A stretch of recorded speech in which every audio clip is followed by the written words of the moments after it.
Olá pessoal, tudo bem com vocês? Espero que estejam todos bem. Vamos começar então nossa segunda aula de eletricidade, tá? Antes de começar, gostaria de lembrar vocês que vocês devem fazer, após ver a aula, o questionário que faz parte da avaliação de vocês, beleza? Qualquer dúvida, me procurem no atendimento síncrono. Vamos lá então para o slide 24, beleza? Seguinte, antes de começar, assunto novo, vamos fazer um resumo, uma revisão das aulas anteriores, da aula anterior, na realidade. Então, olha só, começamos vendo o que era a tensão elétrica, também conhecida como diferença de potencial, abreviado por DDP. Então, tensão elétrica, DDP ou diferença de potencial são sinônimos.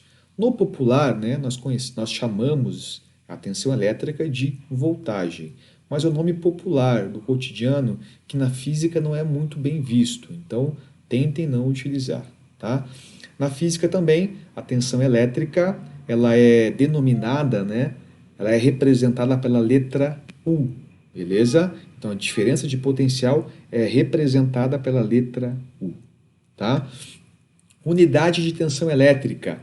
No SI, a unidade é volt.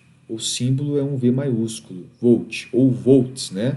Temos em casa 110, 127 volts. Numa pilha, na bateria, temos então 1,5 volts. Isso representa então uma diferença de potencial ou a tensão elétrica. Olha só, o que é na prática a tensão elétrica? A tensão elétrica ela está relacionada com a energia necessária para movimentar as cargas dentro de um condutor. Se a gente for pegar um condutor, por exemplo, metálico, o que acontece? A tensão é como se fosse uma pessoa que empurra os elétrons em uma direção. E qual seria essa direção? A tensão ela movimenta os elétrons de maneira ordenada do polo negativo em direção ao polo positivo. Imagine o seguinte, imagine que o polo positivo tenha cargas positivas e o polo negativo tem o quê? Tem cargas negativas. Como o polo positivo, como cargas negativas atraem cargas negativas, o que acontece? Os elétrons eles querem ir em direção às cargas positivas, porque eles são atraídos para essas cargas, tá? E também eles querem fazer o quê? Eles querem fugir do polo negativo, porque polo negativo, carga negativa, repele carga negativa, tá? Então, a tensão elétrica é como se fosse uma pessoa que movimenta os elétrons num condutor metálico do polo negativo para o polo positivo. Então, quando ligo lá uma lâmpada, por exemplo, numa pilha de 1,5 volts, eu ligo a lâmpada com um certo fio condutor, o que acontece? A tensão elétrica ela é relacionada com a energia necessária para movimentar os elétrons do polo negativo em direção ao polo positivo. Quando eles passam por dentro da lâmpada, eu tenho então o acender da lâmpada. Beleza? Outra coisa que nós vimos também a corrente elétrica. E a corrente elétrica, a definição dela é o movimento ordenado de cargas.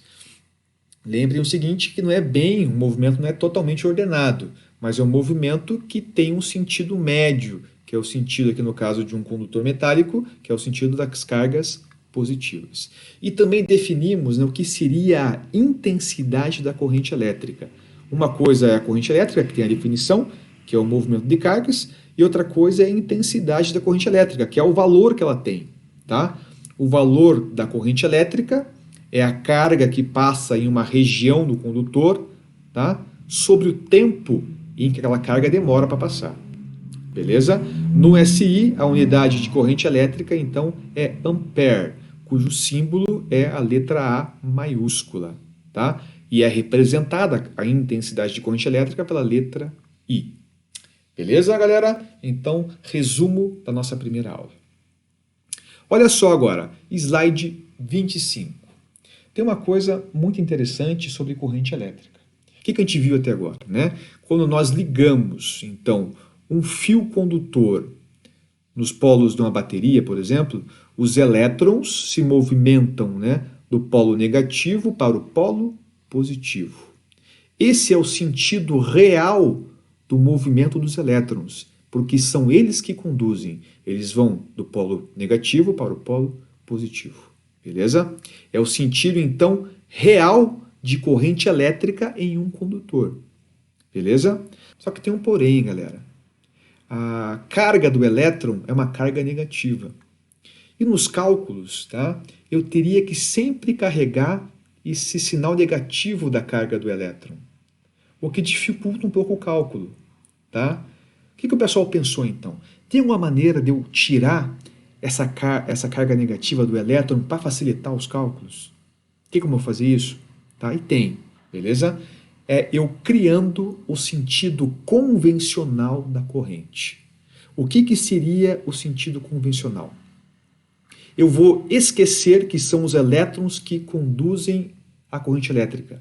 E eu vou, a partir de agora, considerar que quem conduz a corrente elétrica são cargas positivas. Beleza? Eu vou esquecer que quem conduz são os elétrons e vou considerar, a partir de agora, que quem conduz são cargas positivas.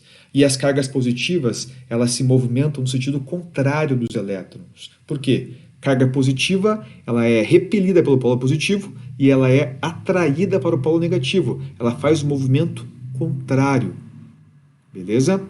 Então, a rigor, eu teria duas situações. Pega essa figura aqui, ó, figura 1.20. Eu teria o movimento real dos elétrons, que se movimentam em uma direção, tá? Que é o sentido real da corrente elétrica. E eu tenho o sentido das cargas positivas, mas é o sentido contrário ao do movimento dos elétrons, tá? Que nós chamamos, então, esse sentido de sentido convencional da corrente elétrica, que serve para facilitar os cálculos, beleza? Para eu não ter que carregar aquele sinal negativo do elétron a todo momento. Então é o seguinte, ó, a partir de agora, se não for explícito no enunciado, ou se numa questão, alguma coisa, não for falado explicitamente que se trata do sentido real da corrente elétrica, a partir de agora, vamos sempre considerar o sentido convencional. Beleza? Vocês vão saber, no fundo, que o sentido real é o sentido contrário.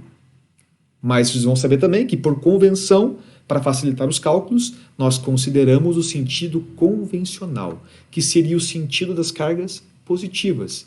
Mas elas não estão lá, por isso quem conduz são os elétrons, que são cargas negativas. Beleza? Então tem o sentido convencional da corrente.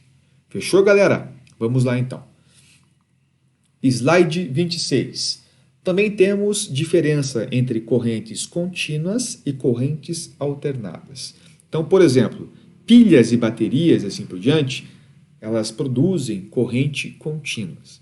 O que são correntes contínuas? São correntes em que elas não mudam de sentido. Então aqui eu tenho um exemplo de uma corrente contínua constante. Uma corrente que ela sempre tem um sinal positivo, tá? Ela nunca passa para o sinal negativo aqui do gráfico, ela sempre tem o mesmo sinal e sempre o mesmo valor. Ela não altera o seu valor. Já a corrente alternada, tá? Eu tenho mudanças aqui, ora ela é positiva, ela tem um sentido, ora ela inverte, ela fica negativa, tem um sentido contrário. É o caso das correntes, né, geradas lá na hidroelétrica, por exemplo, e que chegam até a nossa casa através das tomadas, beleza? As correntes das tomadas são correntes alternadas. Por exemplo, no Brasil, né, a frequência em que se alterna negativo, positivo e negativo é na faixa de 60 Hz, 60 vezes por segundo. Eu tenho aqui, né, o alternar de positivo e negativo na tomada. Beleza? Correntes contínuas, correntes alternadas. Pessoal, slide 27 e slide 28, aprofundamento. Quem quiser se aprofundar então no assunto, para vestibular, por Enem e assim por diante, podem fazer aqui os exercícios, tá? Slide 27 tem os exercícios, slide 28 tem a solução deles, beleza?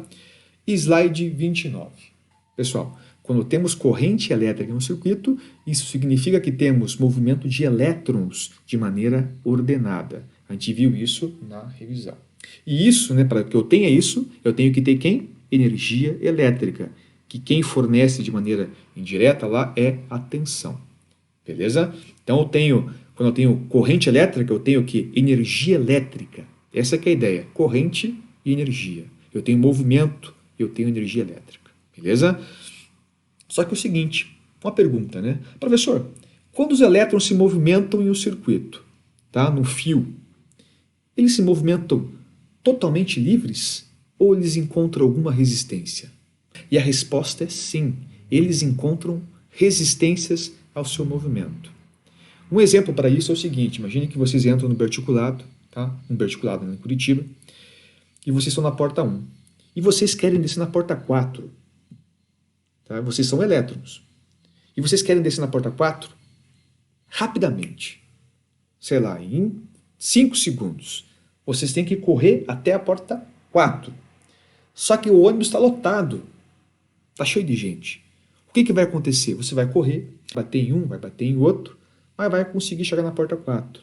Só que você vai bater em várias pessoas no caminho, que elas não queriam descer, estão paradas, assim por diante, e você vai batendo nelas, está lotado o ônibus. Tá? Cada vez que você bate uma pessoa, é como se fosse um atrito. Você vai encostar na pessoa, fazer uma fricção. E isso mais ou menos acontece nos fios. Tá? Não é bem assim, mas para ser didático, vamos pensar que fosse. Então os elétrons, eles estão se movimentando no fio e geram o quê? A corrente elétrica. Por quê? Porque a tensão, que dá energia elétrica para os elétrons se movimentarem, é como se fosse uma pessoa empurrando os elétrons. Só que eles vão encontrar o quê? No caminho, resistência ao seu movimento. Por quê? Eu vou ter vários íons parados, vários elétrons também se movimentando, eles vão colidindo entre eles, e cada colisão é uma espécie de atrito. Um encosta no outro e assim por diante. E o que o atrito gera? Vocês já sabem, quando você esfrega uma mão na outra, né, atritando uma mão na outra, há a geração de calor. Eu tenho um aumento da temperatura. Beleza? Então essa resistência que os elétrons encontram, né, ao se movimentarem dentro do fio, essa resistência vai gerar o quê? Como é uma espécie de atrito, vai gerar energia térmica. Vai transformar parte da energia elétrica que nós tínhamos inicialmente no movimento dos elétrons em energia térmica. Vai esquentar o fio. Vocês já sabem, já viram, né? Em algum lugar, que quando passa uma corrente muito alta no fio, há perigo do fio derreter, do fio queimar. Tá? Isso se deve à resistência que os elétrons se encontram a se movimentar dentro do fio. Beleza? Ou seja, né, a resistência elétrica transforma a energia elétrica em energia térmica. Beleza? Então, tenho tensão, que empurra os elétrons, tá? Os elétrons em movimento ordenado é a corrente elétrica, mas eu tenho uma resistência ao movimento dos elétrons. E essa resistência transforma parte da energia elétrica dos elétrons em energia térmica. Beleza? Professor, tem como relacionar tensão, resistência e corrente elétrica? Claro que tem. Slide 30. Definição de resistência elétrica. Para eu, então, relacionar a tensão com a corrente elétrica, com a resistência, eu tenho aqui a formulinha da resistência elétrica, a definição de resistência elétrica. Na física, resistência elétrica é a letra R maiúsculo, beleza? E a formulinha que define a resistência é R igual a U, que é a tensão elétrica, sobre I, onde I é a corrente elétrica. De novo, resistência é igual a tensão sobre corrente. Se eu pegar e passar para o outro lado da igualdade a corrente que está dividindo aqui o U, eu vou obter essa formulinha aqui, ó, que ajuda a gente a decorar a fórmula, tá? Que é a formulinha, então, do URI. URI, para não esquecer mais. URI, tensão elétrica é igual a resistência multiplicada pela corrente. Ou quem gosta de videogame, tá? Pode só brincar com as variáveis aqui e escrever Ryu no Street Fighter. Ryu, tá? A formulinha, então, da resistência elétrica. URI ou Ryu.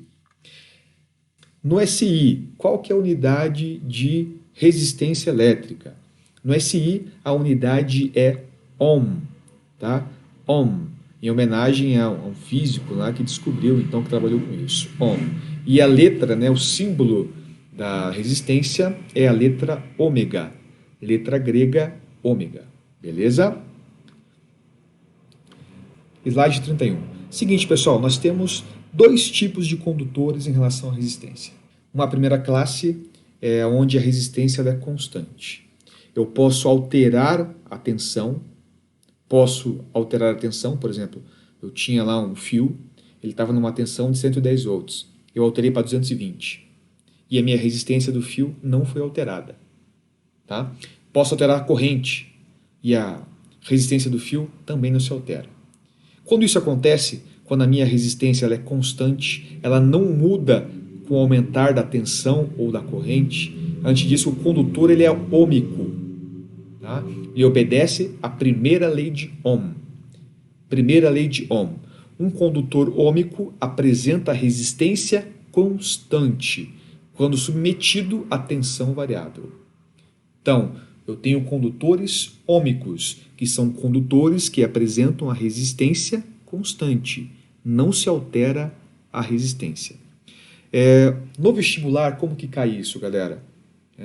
Seguinte, geralmente eles colocam, por exemplo, no gráfico, colocam lá no eixo X a corrente elétrica I, coloca no eixo Y a tensão U, eles mostram para você um gráfico. Esse condutor aqui é um condutor ôhmico ou não? Se o gráfico for uma reta, significa que a minha resistência ela é constante. E se ela for constante, é um condutor ôhmico, porque obedece à primeira lei de Ohm. Agora, se não for uma reta, tá? Isso significa que a minha resistência não é constante. E esse resistor, ele não é ôhmico. Beleza? Resumindo então, condutores, eu tenho dois tipos de condutores em relação à resistência. Condutores ôhmicos, cuja resistência é constante, e eles obedecem à primeira lei de Ohm. E condutores não ôhmicos, que não obedecem à primeira lei de Ohm. Beleza? E agora, então, para finalizar a aula, slide 32, temos então os famosos resistores. O que são os resistores, tá? Visualmente, resistores no circuito elétrico são essas pecinhas aqui, ó. Tá vendo aqui, ó? Essas várias pecinhas que tem umas faixinhas coloridas neles aqui. Beleza? Ó, aqui eu tenho também fora do circuito esses resistores. Resistores são elementos em circuitos que eles têm valores de resistências bem definidos, tá? E geralmente valores bem altos de resistência. Eu vou lá, coloco no circuito para eu conseguir limitar a corrente. Quanto maior a resistência em um fio, menor pode ser a corrente que passa naquele fio. Então eu coloco resistências naquele fio para que a corrente não seja tão alta, beleza? E o seguinte, o resistor ele tem o efeito Joule, tá? Também conhecido como efeito térmico, que é aquele efeito de transformar energia elétrica em energia térmica. Então quando passa, corrente elétrica no resistor, ele vai transformar parte da energia elétrica que passa por ele em energia térmica. E isso é conhecido como dissipar energia elétrica.